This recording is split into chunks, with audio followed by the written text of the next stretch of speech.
Hey, welcome to the Going Against the Grain podcast, episode 2. My name is Aaron Singerman. I'm Kim Singerman. And today is November 1st. How is it already November 1st? I left for work this morning and I came home and... Now it's Christmas. It's Christmas time. There's Christmas stuff. You can probably see in our background.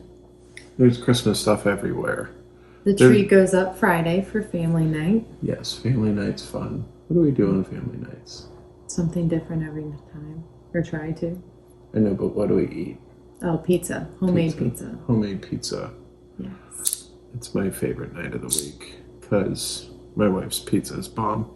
And I heard on a podcast earlier this week about making sourdough. Oh, look, Christmas cups. Yes.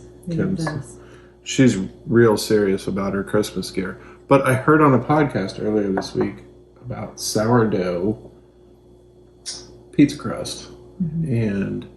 And somewhere in this house over here in this corner, you can't see it, Kim's got her sourdough starter.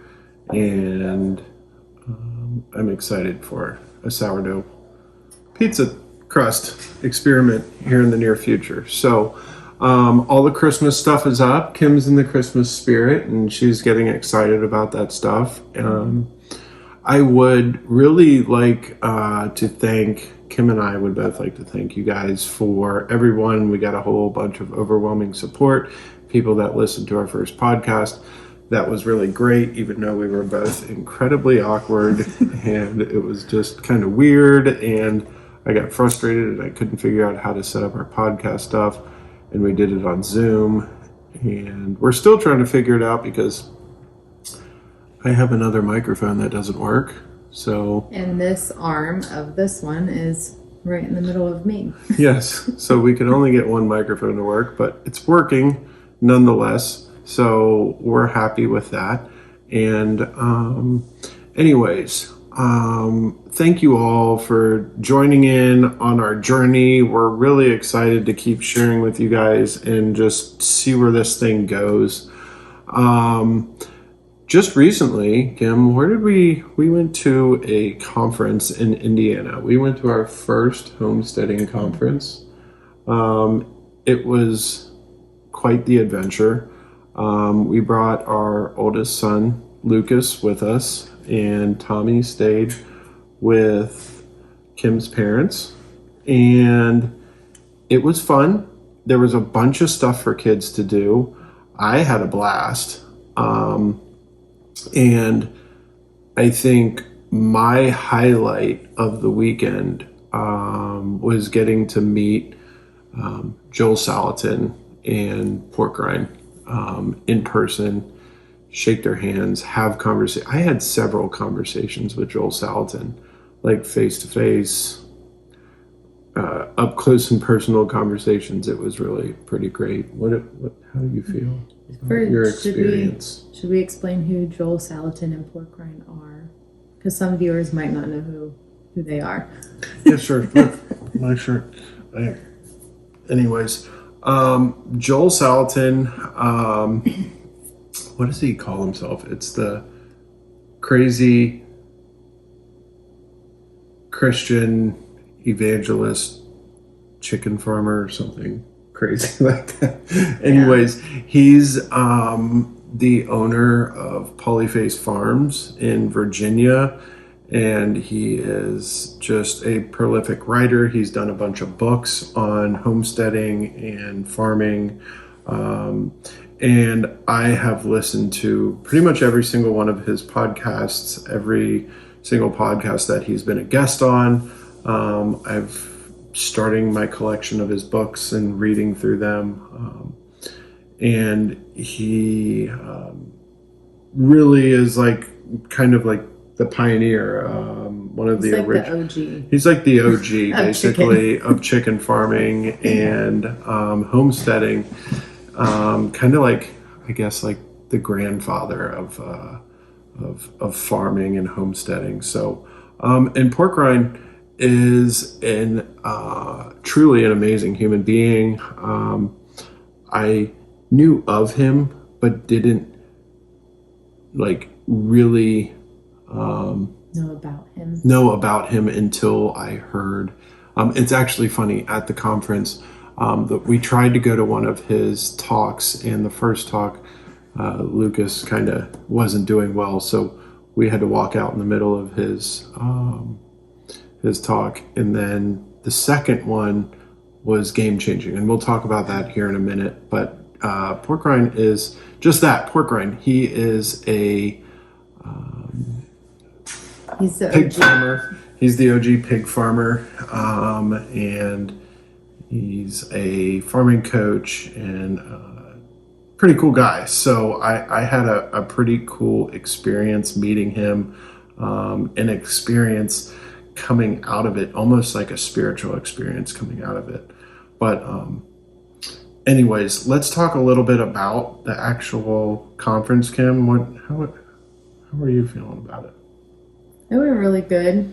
We got to hang out with friends of Aaron's, who works for Plain Values magazine, right? Chris and Lee. Yeah. And it was my first time meeting them. Super nice people. Got to hear kind of like what they're doing up at their little homestead, and just north of us here in Ohio. Yeah. I actually got to know Chris maybe 10 years ago now. Well, we were in real estate school a little bit over 10 years ago. We were in real estate school together. And we've stayed in touch off and on throughout the years, but we reconnected recently, and we look forward to connecting more with them here in the future. We got to sit down with them and have some really good and deep conversations about, our lives and what we're doing and the trajectory of our lives and our passions and what we're doing. And it was really cool to sit down with them nonetheless. And you should check out Plain Values magazine that they're doing. They're not paying me to say this, but it's pretty cool stuff they got going on there.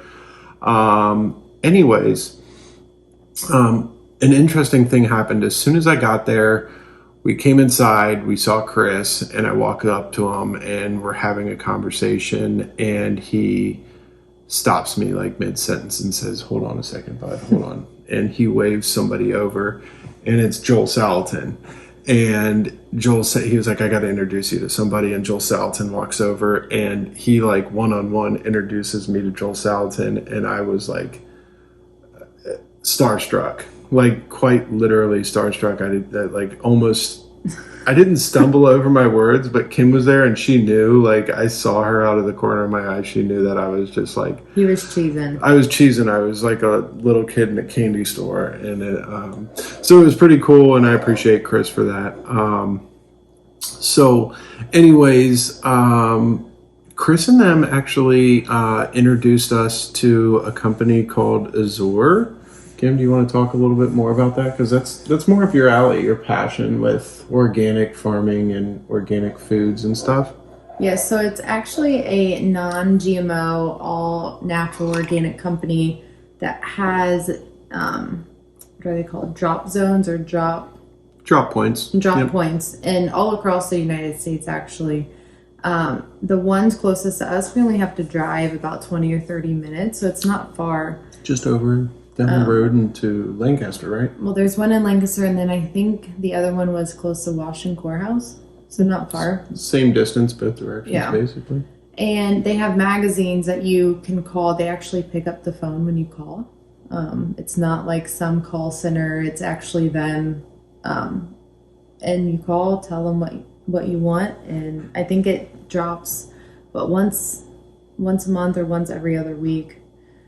I haven't done my first order yet, so I don't know how the whole ordering process works. They just told me to call, and they actually pick up the phone.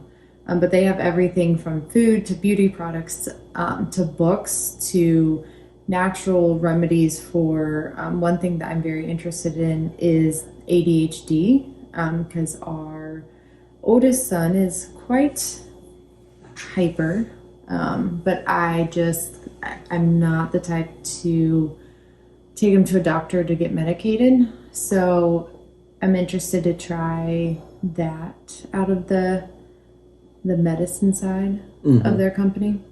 But they have it all. They have books. Beauty products too, don't they? Yeah, I just said beauty Or products. did you? But they have so much. I think I have like 5 magazines of products. And we have flies. If you see me twitching or swatting at something, I got my The joys fly of swatter living here. in the country. Living in the country, these flies are crazy. I swat like probably 20 flies a day. Anyways. But yeah, super excited to dive into that and get my first order ordered. A lot of their food, though, from what I was told, does come in bulk. So if you do order like beans or rice or any whatever products, just be prepared to store them properly. Yeah, you got to get like some food grade storage, Yeah. like 5-gallon totes and stuff. Which Kim and I are actually really something we're gearing up for. I don't want to get too off topic. This could be a whole nother conversation. I think a whole nother episode really where we talk about what we're doing to plan for the future, plan for last minute situations, emergency stuff, COVID situations, whatever it happens. Anyways, but canning food and food storage and stuff like that. Great company for those type of situations too, as well. Again, and another company, we're just really talking about these things. They're not paying us to say this stuff, but like we met all these people, we learned all these things. It was fantastic.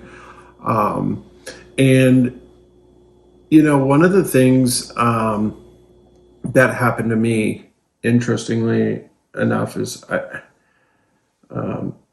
got to meet. I talked about him a little bit ago. Is I got to meet Pork Rind one-on-one. He had a talk on the 8 mistakes. What was it called? The 8 mistakes people make starting a homestead. That you can't afford to make. That you can't afford to make starting a homestead. And while the class itself was truly, it was truly amazing. It was a fantastic class. Me and Kim, it was one of those things. I don't know if any of our listeners have been to somebody doing a speech or talking about something, and man, he was hitting on all the notes. We kept looking back. He would say something, and we'd look at each other, and we were knowing, man, he's talking our language. But there were a couple times where he made some comments about, addiction stuff and him being in, recovery from some things, and he talked about relationships, and he talked about God, being in relationships and being in his life, and so on and so forth. And some of the things that he just touched on during that, I don't know what it was, but it was the right moment at the right time, and something that I needed to hear. And it's funny because Kim and her best friend always make fun of me and tell me that I need Jesus in my life and stuff like that. And but interestingly enough, the last few months, I've felt a shift in my life. I've been making some health changes and trying to do things a little bit different.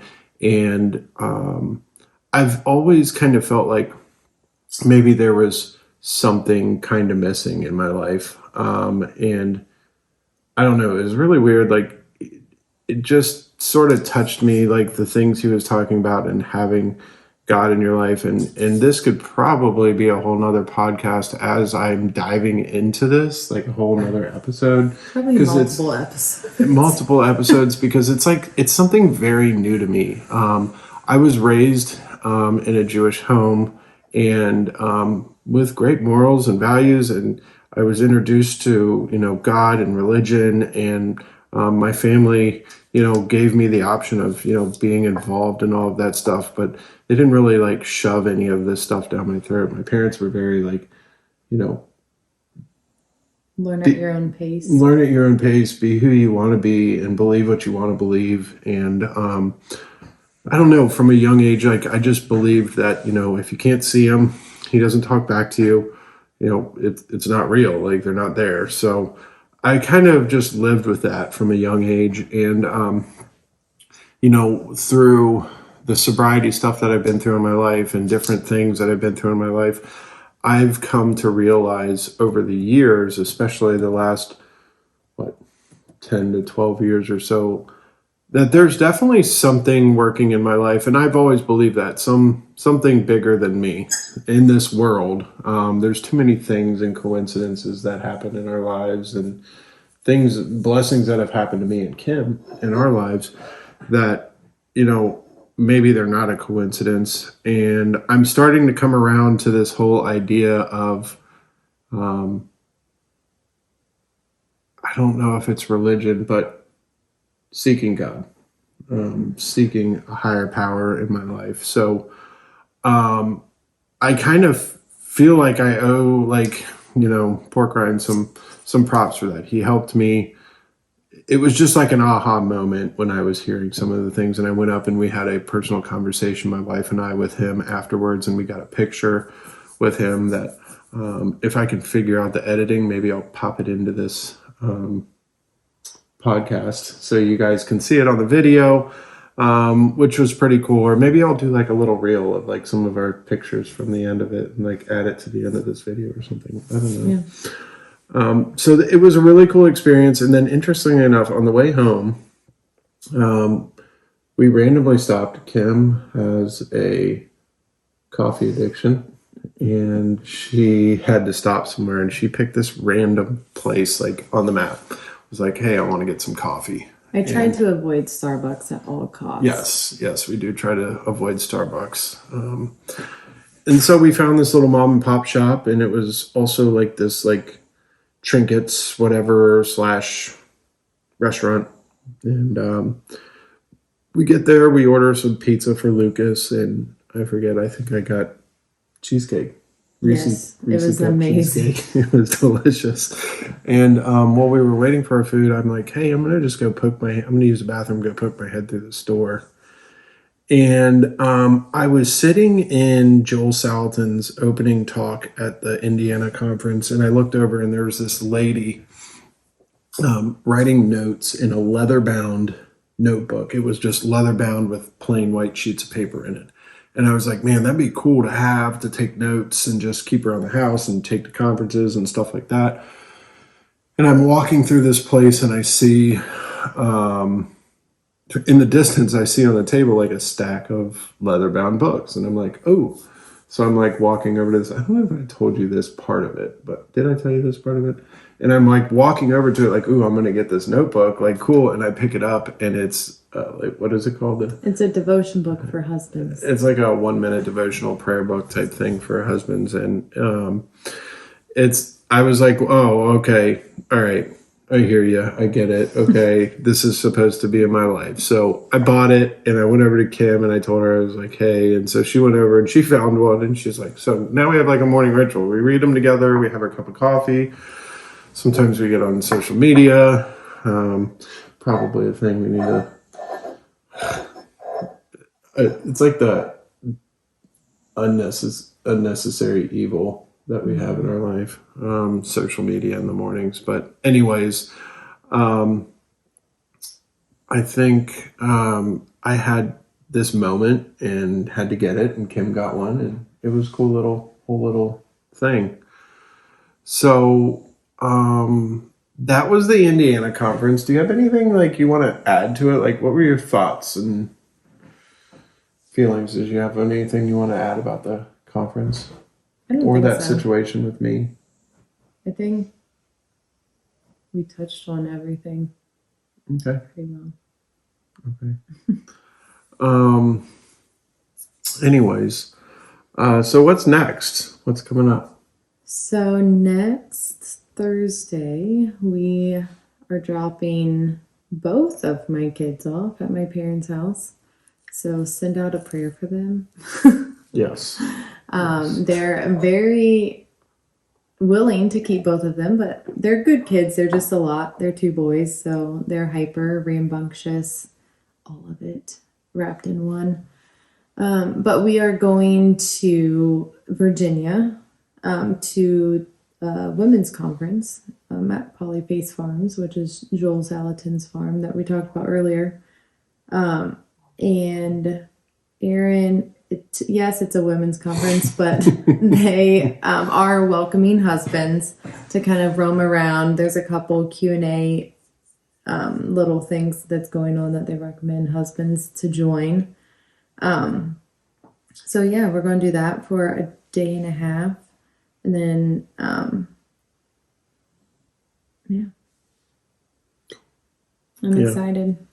Are you excited? Yeah. To make new friends? Well, not that part. I don't like people. You know, my wife, she doesn't people well, but I'm trying to get her to get out of her shell. Like, she does good once it happens, but if I have to, I can talk to people. I just am awkward, as you can tell from the last podcast. I just, at this point in my life, I embrace the awkwardness. But no, I'm excited for the women's conference because it's supposed to teach you how to like balance being a wife, a mother, a homesteader, a business owner, all that wrapped in one. And I suck at balancing my time. Like Who doesn't suck at balancing their time? But you have to say I'm better than him. But are you? Yes. I don't know. It depends what it is. It like, I don't know. I'm excited to see what I can get out of it. And they are doing the Q&A that they're recommending husbands sit in. It's a parenting Q&A. So I'm excited to see what that looks like. Because we want our kids to be involved in our whole plan that we have. The whole homesteading and everything we have going on here at the farm. And the business we're trying to get up and running. And I personally, I'm excited about all these things that Kim has mentioned. But I'm also really,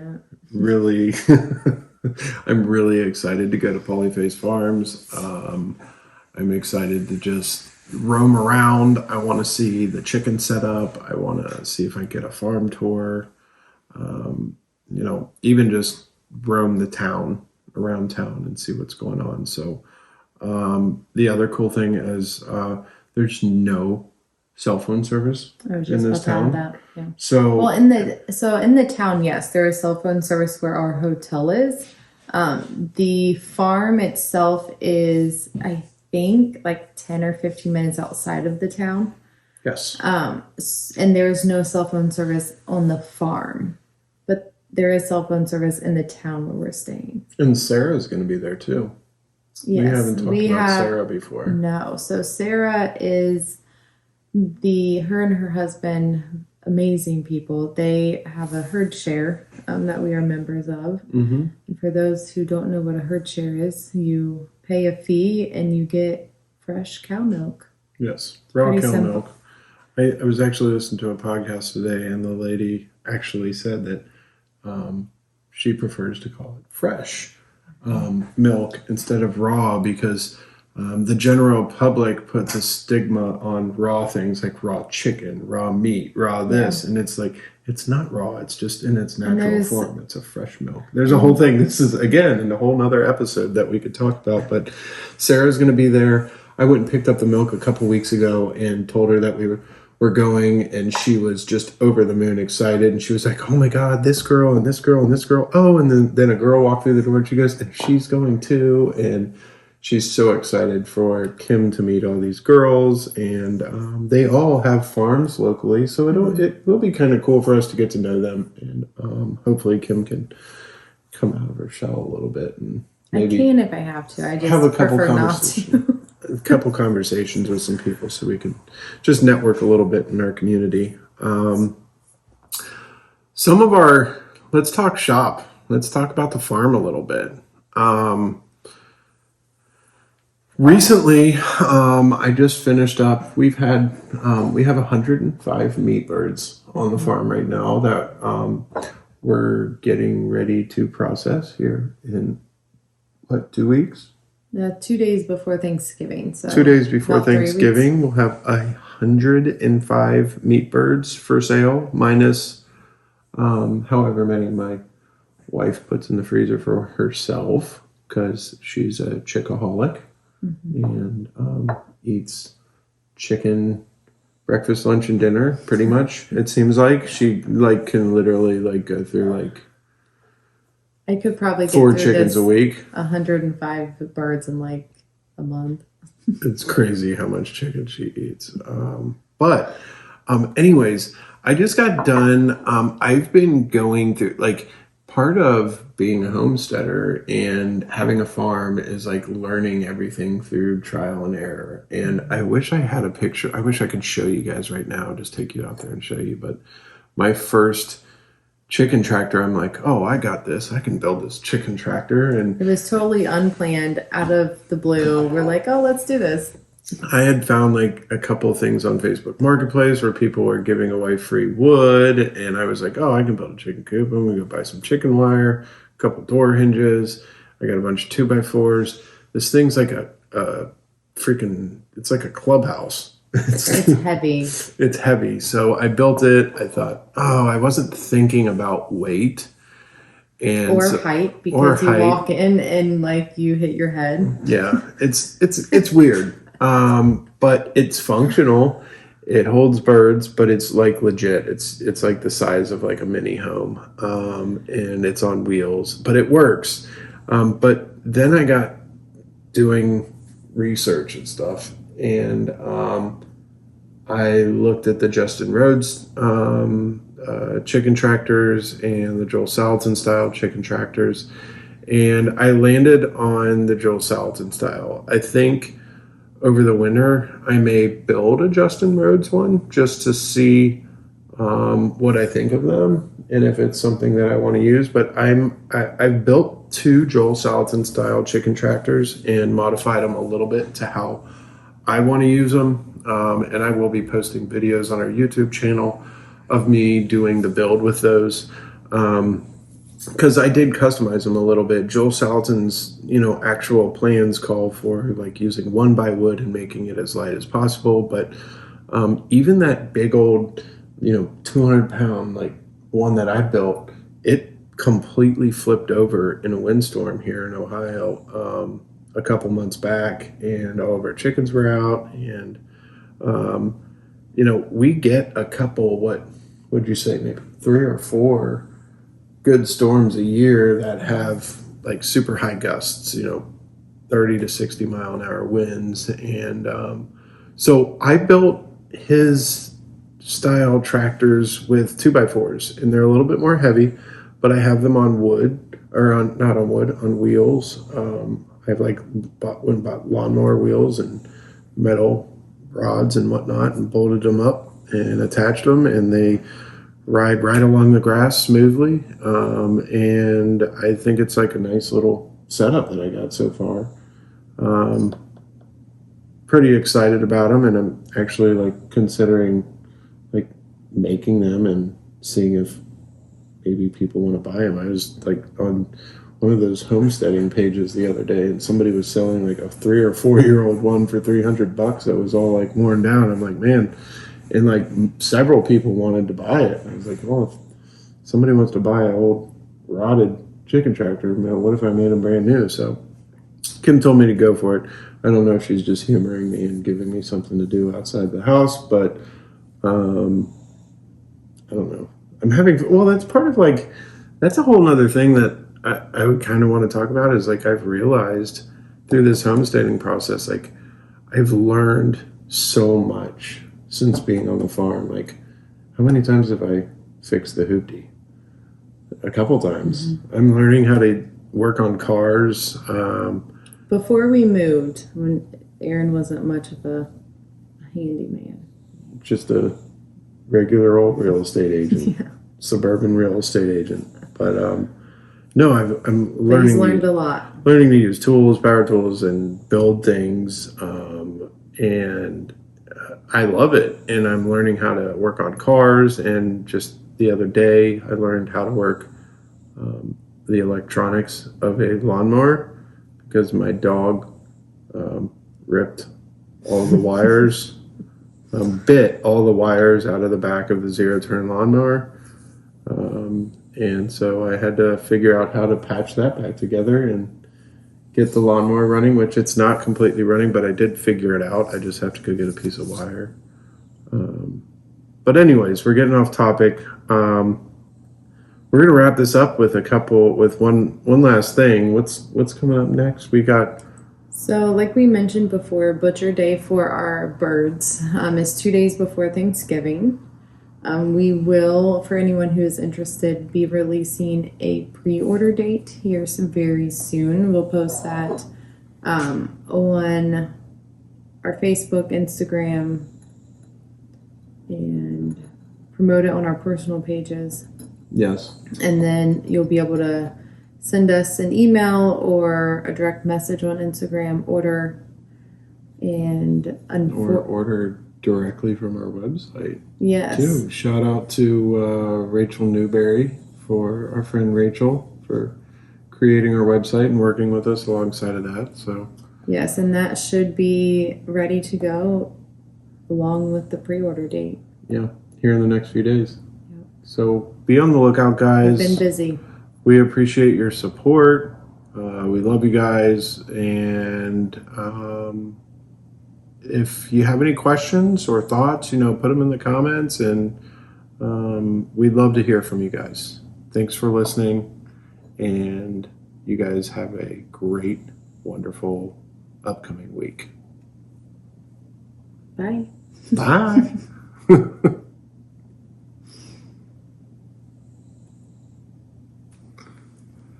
Thank God I'm so tired.